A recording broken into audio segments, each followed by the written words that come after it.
They thought stealing my Rolls Royce would teach me a lesson. But when I walked into that HOA meeting with one document, they didn't just lose the car. They lost every ounce of power they thought they had. The trouble started when the HOA president decided my Rolls Royce looked too flashy for the neighborhood. I kept it polished, parked in my own driveway, never blocking a road, but that didn't matter. While I was at work one afternoon, the HOA hired a private tow company, impounded my car, and claimed it violated a newly invented luxury vehicle visibility rule. When I confronted them, the president smirked and said if I wanted it back, I'd have to follow community standards. That smirk ended the moment I contacted my lawyer. First step, we checked the HOA bylaws. There was no luxury vehicle rule, no visibility restriction, nothing even close.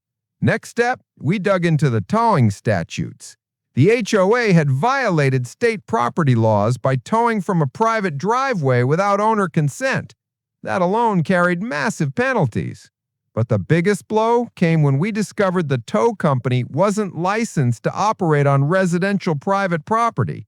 They had forged authorization documents. With everything ready, I waited for the next HOA meeting. When I walked in with a file thick enough to break the table, the room went silent. I laid out every violation, one by one. Illegal towing, falsified authorization, property interference, HOA overreach, and financial damages.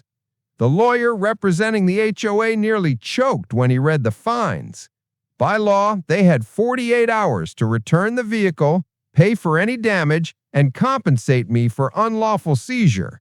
But I didn't want cash. I wanted justice. So I proposed a settlement. Full reimbursement for the towing, repairs, and emotional damages, plus the immediate removal of 3 abusive board members, including the president. They agreed instantly, terrified of the lawsuit that would wipe out the HOA's reserve funds. 2 days later, my Rolls Royce rolled back into my driveway on a flatbed, fully detailed, tank full, keys handed to me by a trembling board member. As the former president packed her boxes and surrendered her access badge, I watched from the porch, arms crossed, the repaired chrome of my Rolls Royce reflecting the sunset. They thought they could take my car. Instead, I took back their power, legally, completely, and permanently. I am Liam, and trust me, the next HOA story is even worse. Subscribe now.